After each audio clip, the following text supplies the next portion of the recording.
2.5 वर्ष सत्तेच्या खुर्चीवर बसल्यानंतर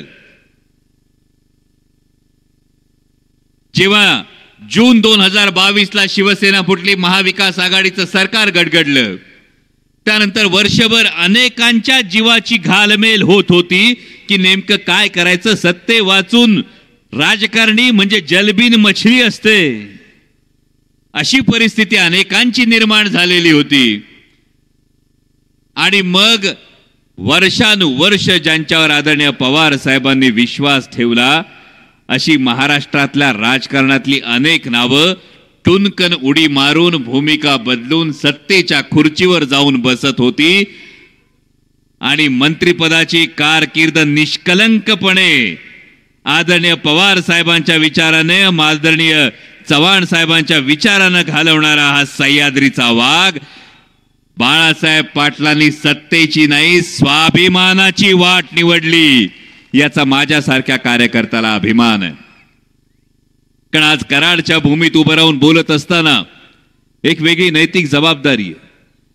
कारण स्वर्गीय यशवंतराव चव्हाण साहेबांचा वसा आणि वारसा लाभलेली ही भूमी आहे. म्हणजे एक सुसंस्कृत प्रगल्भ राजकारण कसं असतं, पुरोगामी विचार कसा पुढे न्यायचा, आणि हे करत असताना समाजातल्या शेवटच्या रांगेत उभ्या असलेल्या शेवटच्या माणसाचा सकारात्मक दृष्टीने विचार कसा करायचा, या व्यासंगी राजकारणाचा वस्तुपाठ जर उभ्या देशात कोणी घातला असेल तर तो या कराडच्या भूमीने घातला, तो स्वर्गीय यशवंतराव चव्हाण साहेबांनी घातला. इतकंच नाही तर याच भूमीमध्ये जेव्हा स्वार्थ की स्वाभिमान हा फार मोठा प्रश्न निर्माण झाला होता स्वराज्याच्या काळामध्ये, छत्रपती शिवाजी महाराजांचं देहावसान झालं होतं. ते देहावसान झाल्यानंतर इथंच तळबीडला एक कटकारस्थान शिजवणाऱ्यांनी एक बैठक केली असेल. याच भूमीमध्ये कटकारस्थानांनी कदाचित बैठकीचे पाश फेकले होते. सरसेनापती हंबीरराव मोहित्यांसाठी हे पाश फेकले होते. हे पाश फेकल्यानंतर सांगण्यात आलं होतं, सख्खा भाचा गादीवर बसतोय, फितुरी करा, संभाजी राजांना जेरबंद करा, पण अभिमान आहे या मातीचा की या मातीतल्या सरसेनापती हंबीरराव मोहित्यांनी बाजू घेतली. ती स्वराज्य निष्ठेची बाजू घेतली, ती स्वार्थाची बाजू घेतली नाही. आणि म्हणून काल खरं तर सरकारने जो ITI कॉलेजला सरसेनापती हंबीरराव मोहित्यांचं नाव दिलं, त्यानंतर मनात प्रश्न निर्माण झाला, कुठल्याही संस्थेला सरसेनापती हंबीरराव मोहित्यांचं नाव देण्याविषयी खरंच काहीही कुणाच्या मनात किंतु परंतु होण्याचं कारण नाही, पण नाव कोण देतंय? अरे ज्या सरसेनापती हंबीरराव मोहित्यांनी स्वराज्याला प्राधान्य दिलं, ज्या सरसेनापती हंबीरराव मोहित्यांनी महाराष्ट्र हिताला प्राधान्य दिलं, त्यांचं नाव महाराष्ट्राचा स्वाभिमान दिल्लीच्या पायावर गहाण टाकणाऱ्या एक फूल दोन हात सरकारने द्यावं, याची खंत मात्र मनात नक्की आहे. कारण या सरकारनं नेमकं केलं काय?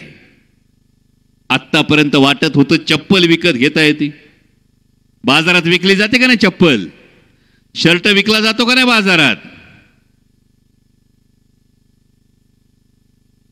ज्या बाजारात चप्पल विकली जाते, शर्ट विकली जातात, या महाराष्ट्राने पाहिलं 50 खोके माणसं, नेते, मंत्री सुद्धा विकले जातात, हे या महाराष्ट्रानं पाहिलं. आणि म्हणून तुमच्यावर जबाबदारी मोठी आहे. मगाशी बाळासाहेब पाटलांनी सांगताना सांगितलं, आमदार म्हणून त्यांनी केलेल्या कर्तव्याचा उल्लेख केला, त्यांनी निधीचा उल्लेख केला. पण आज महाराष्ट्रभर आज ही 63वी सभा आहे शिवस्वराज्य यात्रेची, आणि 62 सभा महाराष्ट्राच्या कानाकोपऱ्यात आदरणीय जयंत पाटील साहेबांच्या नेतृत्वामध्ये शिवस्वराज्य यात्रेच्या घेतल्यानंतर खरोखर या गोष्टीविषयी खात्री आहे की यावेळची निवडणूक ही वेगळी असणार आहे. यावेळची निवडणूक ही केवळ कामांवर नाही, यावेळची निवडणूक ही केवळ विकास निधीवर नाही, यावेळची निवडणूक असणार आहे ती निष्ठेवर असणार आहे, ती स्वाभिमानावर असणार आहे, ती महाराष्ट्र धर्माची निवडणूक असणार आहे. आणि या महाराष्ट्राचं हित ज्या एक फूल दोन हात सरकारने सातत्याने दिल्लीच्या पायावर गहाण ठेवलं. म्हणजे माणसाला माणसात ठेवलं नाही, जात जातीत ठेवली नाही, धर्म धर्मात ठेवला नाही. मगाशी महबूबभाईंनी सांगितलं निवडणुकीच्या तोंडावर वेगवेगळी विधानं होतात. ही वेगवेगळी विधानं झाल्यानंतर कुठंतरी जाती धर्मात तेढ निर्माण करण्याचा प्रयत्न होतो. कशासाठी करताय सगळं? म्हणजे जेव्हा कोविडच्या काळामध्ये प्लाझ्मा सुरू होता, प्लाझ्मा द्यायचं सुरू होतं, किंवा हॉस्पिटलमध्ये गेल्यानंतर जर डॉक्टरला कधी विचारतो का आपण, डॉक्टर जात कोणती ती सांगावं आधी, मग इलाज करा.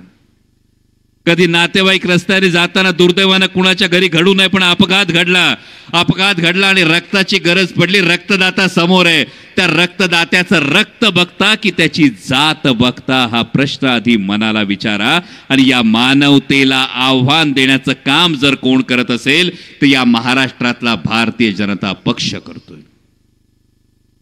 तुमच्या लेकरांच्या तोंडचा रोजगार मगाशी सुनील गव्हाणेंनी सांगितलं असेल, महबूबभाईंनी त्यांच्या भाषणात सांगितलं असेल. Vedanta Foxconn bulk drug park तब्बल 5.5 लाख कोटींची महाराष्ट्रात येणारी गुंतवणूक ही हातोहात गुजरातला गेली. हातोहात गुजरातला गेलेली असताना विकासासाठी सत्तेची बाजू घेणाऱ्या, टुनकन उडी मारून बसणाऱ्या, एक फुल दोन हाफ मधल्या सरकारपैकी एकालाही वाटलं नाही की जाब विचारून विचारावा, डोळे वर करून जाब विचारावा की माझा महाराष्ट्राच्या तरुणांच्या नशिबातला रोजगार तुम्ही सरसकट गुजरातच्या पायावर कसा घालता. एवढंच कशाला? आता एका मागोन एक योजनांचं पेव फुटले. या योजनांचं पेव फुटत असताना आता कदाचित शिधा पण आला असेल. आला का शिधा? आपल्याच पैशाचे, आपलंच येते, घ्यायला विसरू नका, पण घेतल्यानंतर आतलं पाकिट बघायला विसरू नका.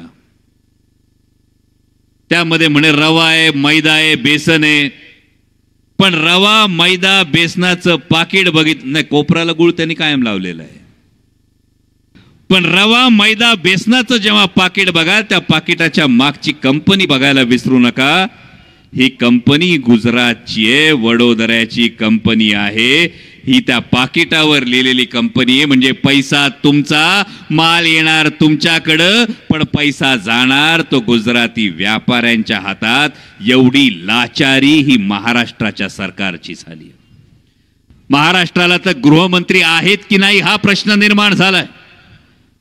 म्हणजे कुठे अल्पवयीन मुलींवर अत्याचार होतो, कुठे महिलांवर अत्याचार होतो, कुठे पुण्यासारख्या ठिकाणी राजरोसपणे खुनासारख्या घटना घडतात. इतकंच कशाला, परवा मुंबईमध्ये महाराष्ट्राच्या एका माजी मंत्र्यावर, एका राजकीय व्यक्तीवर सरेआम गोळीबार होतो. आणि एवढं होत असताना महाराष्ट्राचे गृहमंत्री मात्र ऍक्शन मोड मध्ये दिसत नाही, फक्त पेपराच्या जाहिरातीवर पहिल्या पानावर दिसतात. आणि पहिल्या पानावर दिसत असताना आता बाकीच्यांची तर गोची झाली. म्हणजे मला वाटतं बाळासाहेब पाटील इकडे बहुतेक गुलाबी जॅकेटवाले येतीलच. आले का नाही गुलाबी जॅकेटवाले अजून? सध्या थोडी धाकधूक आहे. नाही, खरं सांगतो, पत्रकार बांधवांना माहिती आहे नाही, इकडे का तिकडे त्यापेक्षा वेगळे. कारण हरियाणामध्ये जे काही झालं, तुम्ही सगळ्यांनी बारकाईने पाहिलं असेल. हरियाणामध्ये दुष्यंत चौताला यांचा एक पक्ष होता आणि मुख्यमंत्री पदासाठी 2019च्या निवडणुकीमध्ये दुष्यंत चौताला यांनी भारतीय जनता पक्षाची वाट धरली होती. उपमुख्यमंत्री पद टिकवलं होतं, मिळवलं होतं. आज परिस्थिती अशी आहे, दुष्यंत चौताला यांच्या पक्षाचा एकही आमदार निवडून आलेला नाही. जे हरियाणात झालं ते महाराष्ट्रात होणार नाही. हे कशावरून? हा प्रश्न गुलाबी जॅकेटवाल्यांना पडल्याशिवाय राहणार नाही. कारण त्यांनी मध्ये यात्रा सुरू केली होती, पण गुलाबी जॅकेटवाल्यांच्या यात्रेची गंमत अशी आहे की शिवस्वराज्य यात्रा जशी सुरू होते तशी गर्दी वाढत चालली आहे आणि गुलाबी जॅकेटवाल्यांची यात्रा जशी जशी पुढे जाते तशी मागचा एक एक डबा इकडे येऊन जयंत पाटील साहेबांना फोन करतोय, येऊ का येऊ, येऊ का येऊ, येऊ का येऊ. ही परिस्थिती जर निर्माण झाली असेल तर यामध्ये थट्टेचा विषय नाही, यामध्ये महाराष्ट्राचा डीएनए काय आहे, महाराष्ट्राचा संस्कार काय हे लक्षात घेणं गरजेचं आहे. कारण महाराष्ट्राच्या संस्कारानं, महाराष्ट्राच्या संस्कृतीनं, महाराष्ट्राच्या इतिहासानं कधीही संधी साधूपणाला कधीही वाव दिला नाही. महाराष्ट्रातल्या इतिहासानं कधीही गद्दारीला थारा दिला नाही. महाराष्ट्रानं मोठ्या मनाने एक वेळ चूक माफ केली, पण गद्दारीला माफी नाही. ही महाराष्ट्राची संस्कृती आहे. आणि म्हणून एवढ्या मतदारसंघातून फिरून आल्यानंतर खरं तर आज बाळासाहेबजी मला वाटलं होतं कराड उत्तरमध्ये परत यायला लागेल.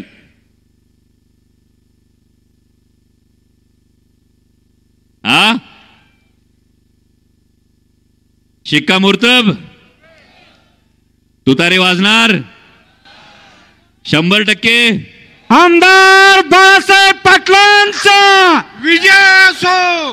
ही केवळ शिवस्वराज यात्रेची नाही, ही आदरणीय बाळासाहेब पाटील यांच्या विजयाची खात्री देणारी सभा आहे. आणि म्हणून तुमच्या प्रत्येकाच्या खांद्यावर जबाबदारी आहे की कराड उत्तर मधून तुतारी अशी वाजली पाहिजे की गद्दारीचा विचार करणाऱ्यांच्या मनात धडकी भरली पाहिजे, अशी तुतारी वाजली पाहिजे. हीच तुम्हाला कळकळीची विनंती करतो आणि तुमची रजा घेतो. धन्यवाद. जय शिवराय. खासदार साहेब, खडकापेक्षा कणकर. तुम्ही पाहत आहात विस्टा न्यूज मराठी.